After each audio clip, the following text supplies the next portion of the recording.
ಮಹಾನಗರ ಪಾಲಿಕೆ ಅಧಿಕಾರಿಗಳ ನಿರ್ಲಕ್ಷ್ಯ, ಸಾರ್ವಜನಿಕರ ಪಾರ್ಕ್ ಅನ್ನು ಕಬಳಿಸಲು ಕೆಲವರು ಮುಂದಾಗಿದ್ದಾರೆ ಎಂಬ ಗಂಭೀರ ಆರೋಪ.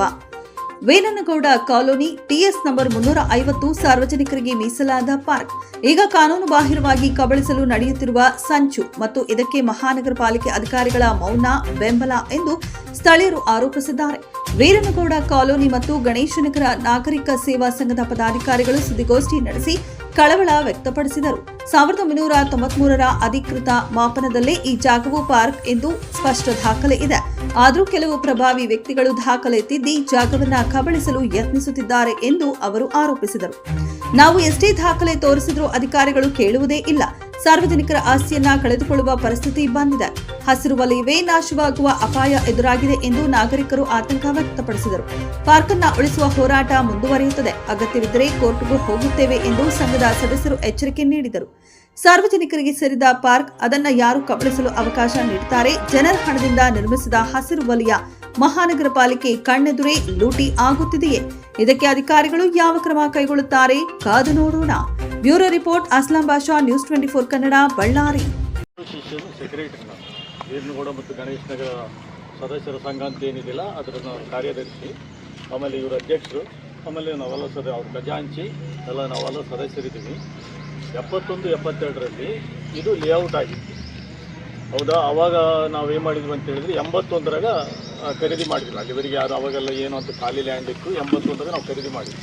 86ರಾಗ ಇಲ್ಲಿ ಮನೆಗಳು ಕಟ್ಟಿದ್ದೀವಿ ರೀ. ನಾವು ಇಲ್ಲಿ ಯಾರದೀವಿ ರಿಟೈರ್ಡ್ ಅವ ಲೆಕ್ಚರರ್ಸು, ಪ್ರಿನ್ಸಿಪಾಲ್ಸ್ ಎಲ್ಲ ಎಜುಕೇಟೆಡ್ ಇರೋದು. ಅವರು ಸ್ವಲ್ಪ ಸಲಿಗೆ ಅವ್ರು ಒಳ್ಳೆಯರನ್ನು ಖರೀದಿ ಮಾಡಿದ್ವಿ ನಾವು. 81ರ ಖರೀದಿ ನಾವು 86ರಲ್ಲಿ ಅವಾಗ ಏನು ನಾವೇ ಡೆವಲಪ್ಮೆಂಟ್ ಚಾರ್ಜಸ್ಸು, ಆಮೇಲೆ ಅದು ಲೀಸ್ ಲ್ಯಾಂಡ್ ಇತ್ತು. ಆವಾಗ ಗೌರಿ ತ್ರಿವೇದಿಯರ್ ಇದ್ದಾಗ ಇದು ಲೀಸ್ ಲ್ಯಾಂಡ್ ಅಂತ ಅಬ್ಜೆಕ್ಷನ್ ಹಾಕಿದ್ರು. ಅದೇನು ಸರ್ಕಾರ ಒಂದು ಸ್ಕೀಮ್ ಮಾಡಿ ಲೀಸ್ ಅಮೌಂಟ್ ಕಟ್ಟಿದವರಿಗೆಲ್ಲ ಕನ್ಫರ್ಮ್ ಮಾಡ್ತು ಅಂತ ಅದನ್ನು ನಾವೇ ಮಾಡ್ಕೊಂಡಿದ್ವಿ. ಆಮೇಲೆ ತದನಂತರದಲ್ಲಿ ಆವಾಗ ನೀರಿದ್ದಿಲ್ಲ, ನೀರು ಬಂತು, ಎಲ್ಲ ಆಯಿತು. ನಾವು ಅವರು ಇವ್ರನ್ನ ಸರ್ಕಾರದ ಇಲಾಖೆಗಳು ಕಂಡು ಡೆವಲಪ್ಮೆಂಟ್ ಮಾಡಿಸಿದ್ವಿ ನಾವು. ಆಮೇಲೆ 86 ಮನೆ ಕಟ್ಟಿದ ಮೇಲೆ ಇವರು ಮಾರಿದವ್ರು ತಿರುಗಿ ಬಂದೇ ಇಲ್ಲ. ಇವರೇ ಇವರು ಸಣ್ಣ ಶರಣಪ್ಪ, ದೊಡ್ಡ ಶರಣಪ್ಪ ಅಂತ ಹೇಳಿ ಅವರಿಬ್ಬರು ಅಣ್ಣ ತಮ್ಮರಿದ್ದೆ ಲೇಔಟ್ ಮಾಡಿದವರು. ಅವ್ರ ಮಕ್ಕಳು ನಂತರ ಇಂದುಶೇಖರ ಅವರಿದ್ದಾಗ ನಾವು ಖರೀದಿ ಮಾಡಿದ್ವಿ. ಯಾರು?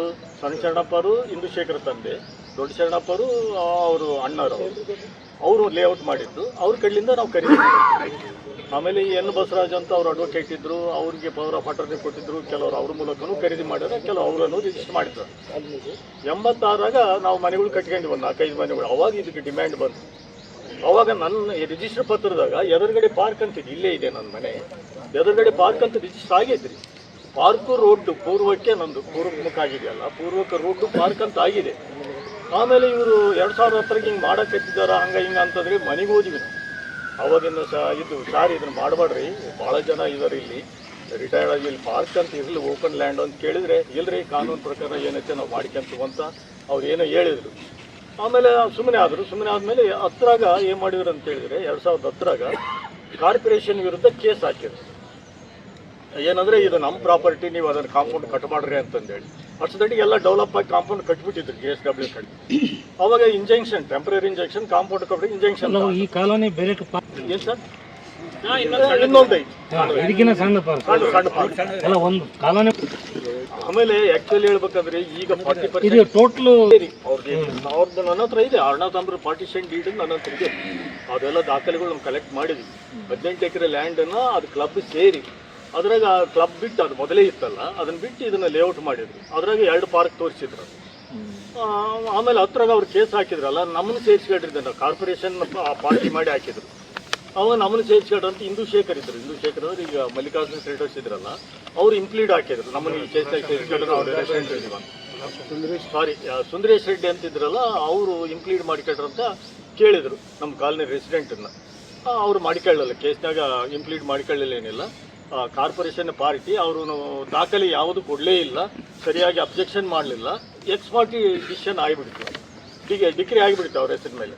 ಆದಗಳಿಗೆ ಅವಾಗ ನಾವು ಎಚ್ಚೆತ್ತುಗಡೆ ಮಾಡಿದ್ವಿ, ಹೈಕೋರ್ಟ್ಗೆ ಹೋದ್ರು. ಆವಾಗ ಸುಂದರೇಶ್ ರೆಡ್ಡಿ ಅವರೆಲ್ಲ ಏನಿದ್ರಲ್ಲ, ಅವರು ಅಧ್ಯಕ್ಷರಿದ್ರು ಅವಾಗ.